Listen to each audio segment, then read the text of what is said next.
በምርመራ ከተረጋገጡ ወይም ከታወቁ እርግዝናዎች ውስጥ ከ10 እስከ 20% የሚሆኑት ውርጃ እንደሚሆኑ ያውቃሉ? ሰላም ዶክተር ፍኖት ነኝ። የማህጸንና ጽንስ ስፔሻሊስት ሐኪም እንዲሁም የጋይኒኮሎጂ ሰብ ስፔሻሊስት ነኝ። ዛሬ ስለ ውርጃ ጠለቅ ያሉ ሀሳቦችን እንወያያለን። ውርጃ ማለት እንደ ኢትዮጵያ መመሪያ ከሆነ 28 ሳምንት ከመሆኑ በፊት ወይም ደግሞ እንደ ዓለም ጤና ድርጅት መመሪያ ከሆነ ደግሞ 20 ሳምንት ከመድረሱ በፊት ጽንሱ ከተቋረጠ ይሄ ውርጃ ይባላል። ውርጃን ሊያስከትሉ የሚችሉ በጣም ብዙ ምክንያቶች ሲኖሩ ጥቂቶቹን ይዤላችሁ ቀርቤያለሁ። የመጀመሪያው የዘረመል ወይም ደግሞ ክሮሞዞማል አኖማሊ የምንለው ይሆናል። የዘረመል ችግሮች ለመጀመሪያ 3 ወራት ውስጥ ለሚከሰቱ ውርጃዎች ትልቁን ቦታ ይይዛሉ። እንቁላልና የዘር ፍሬ ሲገናኙ የዘረመል ችግር ከተከሰተ በትክክለኛው መንገድ ማድረግ ስለማይችሉ እርግዝናው በራሱ ይቋረጣል ማለት ነው። ጠቅላላ አድርገን የዘረመል ችግር አለ እንጂ የዘረመል ችግሮች በጣም ብዙ አይነት ሊሆኑ ይችላሉ። ሁለተኛው ምክንያት ደግሞ እናት ላይ ሊከሰቱ የሚችሉ ችግሮች ናቸው። እነዚህም ከበድ ያለ ኢንፌክሽን ካለ እናትየው ላይ ሊከሰቱ የሚችሉ ኢንፌክሽኖች እንደ አንድ ምክንያት ይጠቀሳሉ። የቆዩ በሽታዎች እንደ ስኳር፣ ያልተቆጣጠርነው ስኳር ካለ፣ የታይሮይድ ማነስ ሊሆን ይችላል፣ መብዛት ሊሆን ይችላል። እነዚህም ካሉ ወይም ደግሞ የራስን ሴሎች የሚያጠቁ በሽታዎች የሚባሉት አውቶኢሚዩን ዲዚዝ የሚባሉት እንደ አንቲ ፎስፎሊፒድ አንቲቦዲ ሲንድሮም ካለ ለውርጃ እንደ ምክንያት የሚጠቀሱ ችግሮች ናቸው። ውርጃ ሊያስከትል የሚችል ችግር ደግሞ የማህፀን ችግር ነው። አንደኛው የማህፀን ችግር ከተፈጥሮ ሊመጣ ይችላል። የአፈጣጠር ችግሮች የምንላቸው ለምሳሌ ሴፕቲክ ስትረስ የሚባለው ይህ መሀሉ ላይ በሴፕተም ወይም ደግሞ በስጋ ነክ ነገር መሀሉ ላይ የተከፈለ ለውርጃ ሊያጋልጥ ይችላል። ስለዚህ በጠቅላላ አድርገን ስናያቸው የማህፀን አፈጣጠር ችግሮች እንደ አንድ ምክንያት ይገለጻሉ። ሌላው ደግሞ ማህፀን ላይ ሊገኙ የሚችሉ እጢዎች እንደ ማዮማ ወይም ደግሞ ሞኝጤ የምንላቸውም ውርጃን የማስከተል አቅም አላቸው። ሌላው ደግሞ የማህፀን ጫፍ ድክመት ወይም ደግሞ ሰርቫይካል ኢንሰፊሽንሲ የሚባለው ነው። ይህ በተለያየ ጉዳት ማህፀን ጫፍ ላይ በሚደርስ ጉዳት ወይም ደግሞ በተፈጥሮ ማህፀን መሸከም አልችል ሲል ወይም ደግሞ ጊዜው ከመድረሱ በፊት የማህፀን በር መክፈት የሚጀምርበት ሁኔታ ነው። አብዛኛውን ጊዜ ከወሊድ በኋላ ሊሆን ይችላል፣ ከመሳሪያ የታገዘ ወሊድ በኋላ ሊሆን ይችላል። የማህፀን በር ድክመት ሲያጋጥም ይህ ሰርቫይካል ኢንሰፊሽንሲ ይባላል። ሌላው ደግሞ በዕለት ተዕለት ኑሯችን ላይ ለተለያዩ ነገሮች ልንጋለጥ እንችላለን። ለምሳሌ አልኮል፣ ጫት፣ ሲጋራ ነገሮችን የሚጠቀሙ እናቶችን ለውርጃ ተጋላጭ ናቸው። ሌላው ደግሞ በተለያዩ የስራ ባህሪ ምክንያት ለተለያዩ ኬሚካሎች ወይም ደግሞ ሽታዎች ተጋላጭ የሆኑ እናቶችም እንደዚሁ ውርጃ የማጋጠም እድሉ ሰፊ ይሆናል። እነዚህ ከላይ የጠቀስናቸው በሙሉ እንደ ውርጃን የሚያመጡ ምክንያቶች ሲጠቀሱ አጋላጭ ምክንያቶች ተብለው የሚጠሩ ደግሞ ሌሎች ተጨማሪ ነገሮች አሉ። ለምሳሌ እናትየው እድሜ ከ35 በላይ ከሆነ ለተለያዩ ክሮሞዞም ወይም ደግሞ የዘረመል ችግሮች ተጋላጭ ትሆናለች። ከዚህ በፊት ተደጋጋሚ ውርጃ ያላቸው እናቶችን ቀጣይ ውርጃ የመከሰት እድሉ ሰፊ ይሆናል። ሌላው ደግሞ ስር የሰደዱ በሽታዎች ለምሳሌ ስኳር፣ ያልተቆጣጠርነው ስኳር ካለ ወይም ደግሞ ሌሎች የሆርሞን መዛባቶች እንደ የእንቅርት ሆርሞን መብዛት አይነቶች ነገሮችን በትክክል ካልተቆጣጠርነው ከእርግዝና በፊት ውርጃን የማስከተል እድሉ ሰፊ ይሆናል። በጣም ብዙ ጊዜ ደግሞ ችላ የሚባልና እንደ ምክንያት የሚቆጠረው ወይም ደግሞ እንደ አጋላጭ ምክንያት የሚቆጠረው ነገር የሰውነት ክብደት ነው። የሰውነት ክብደት ከሚገባው በታች ወይም ደግሞ ከሚገባው በላይ ሲሆን ለውርጃ የመጋለጥ እድላችን ሰፊ ይሆናል ማለት ነው። ሌላ መጠንቀቅ ያለብን ደግሞ መድኃኒቶችን ስንወስድ ነው። አንዳንድ መድኃኒቶች ውርጃን ሊያስከትሉ ስለሚችሉ መድኃኒት ከመውሰዳችን በፊት ምን አይነት መድኃኒት ነው ለእርግዝና መውሰድ የሚችል ነው የሚለው ማረጋገጥን ይኖርብናል ማለት ነው።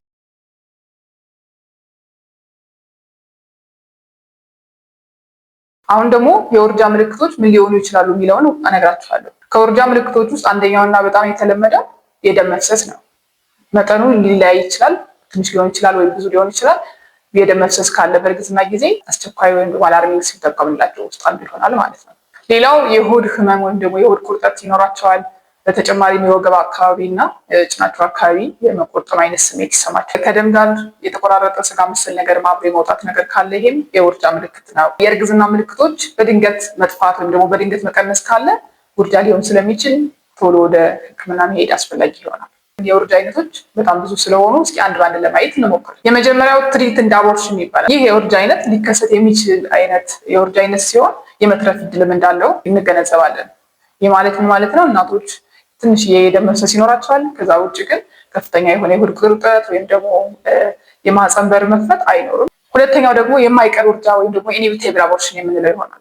ይህ የውርጃ አይነት ብዙ ጊዜ ከፍተኛ የሆነ የደም መፍሰስ ሊኖር ይችላል፣ ወይም ደግሞ የእንሽርት ውሃ መፍሰስ ያለ ጊዜ የእንሽርት ውሃ መፍሰስ ካለ፣ እንዲሁም የሆድ ቁርጠት ከቀጠለና የማህፀን በር ከከፈተ ይህ የማይቀር አይነት ወይ ደግሞ ኢኒቪቴብል አቦርሽን ይባላል ማለት ነው። ያልተጠናቀቀ ውርጃ ወይም ኢንኮምፕሊት አቦርሽን የምንለው ደግሞ ከደም በተጨማሪ የተቆራረጠ ስጋ መሰል ነገር አብሮ የወጣ ሲሆንና የማህፀን በርም ከከፈተ በምርመራ ጊዜ በአካላዊ ምርመራ ጊዜ ደግሞ ማህፀን በር ከመክፈቱ በተጨማሪ ቲሹ ወይም ደግሞ የፅንሱን አካል በከፈተው የማህፀን በር በኩል እየወጣ ከሆነ ይሄ ኢንኮምፕሊት አቦርሽን ይባላል። የተጠናቀቀ ወይም ደግሞ ኮምፕሊት አቦርሽን ከሆነ በጣም ብዙ ደም መፍሰስ እና ግን አሁን ላይ ሁሉም ነገር ይቆማል። ደም መፍሰሱ ይቆማል። ሌላ የሚወጡ ነገሮችም አይኖሩም።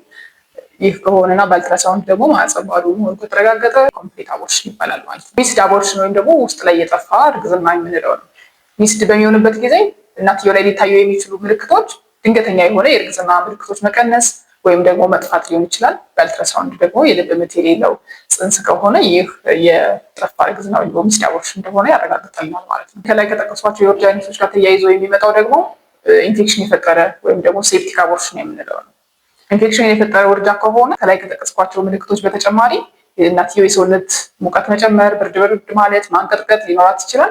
እንዲሁም ደግሞ ሽታ ያለው መጥፎ ሽታ ያለው ፈሳሽ ከማህፀን የሚወጣ ከሆነ እነዚህ ሴፕቲክ አቦርሽን ወይም ደግሞ ኢንፌክሽን የፈጠረ ውርጃ ምልክቶች ናቸው። ተደጋጋሚ ወይም ደግሞ ሪከረንት ፕሬግናንሲ የምንለው ነው። ተደጋጋሚ ውርጃ የምንለው 2 ወይም ደግሞ 3 እርግዝና እና ከዛ በላይ በተደጋጋሚ የወረደ ከሆነ ይሄ ተደጋጋሚ ወይም ሪከረንት ፕሬግናንሲ የሚባል ይሆናል። እነዚህ ሁሉ የውርጃ አይነቶች ከሆኑ ለማረጋገጥ ምን ምርመራዎች እንሰራለን የሚለው ደግሞ ሌላ ወሳኝ ነገር ነው።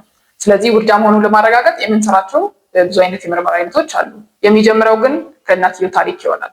ምን አይነት ደም እንደፈሰሰ፣ የተቋረጠ ስጋ አለ ወይ፣ የሆድ ቁርጠት አለ ወይ፣ ሌላ የደረሰ አደጋ ነበረ የሚሉትን ከታሪኳን እንረዳለን። ቀጥለን የምናደርገው ደግሞ አካላዊ ምርመራ ይሆናል። በአካላዊ ምርመራ ጊዜ የሚጀምረው ከቫይታል ሳይን ወይ ደግሞ ወሳኝ ምልክቶች የምንላቸው እንደ ልብ ምት፣ ግፊት እንለካለን።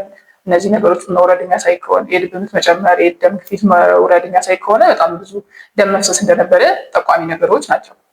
የደም ማነስ ምልክት የምንላቸው አይን ላይ የምናያቸው ኮንጀክቲቫል ፔልነስ ካለ እንደዚሁ ደም ማነስ መኖሩን የሚጠቁመን ነገር ነው ማለት። በአካላዊ ምርመራ ወቅት በማህፀን መክፈት አለመክፈቱን፣ በማህፀን በኩል የሚመጣ ቲሹ አለ ወይ የሚለውን እና አክቲቭ ብሊዲንግ ወይም ደግሞ እየቀጠለ ያለ ደም መፍሰስ መኖሩን እናረጋግጣለን።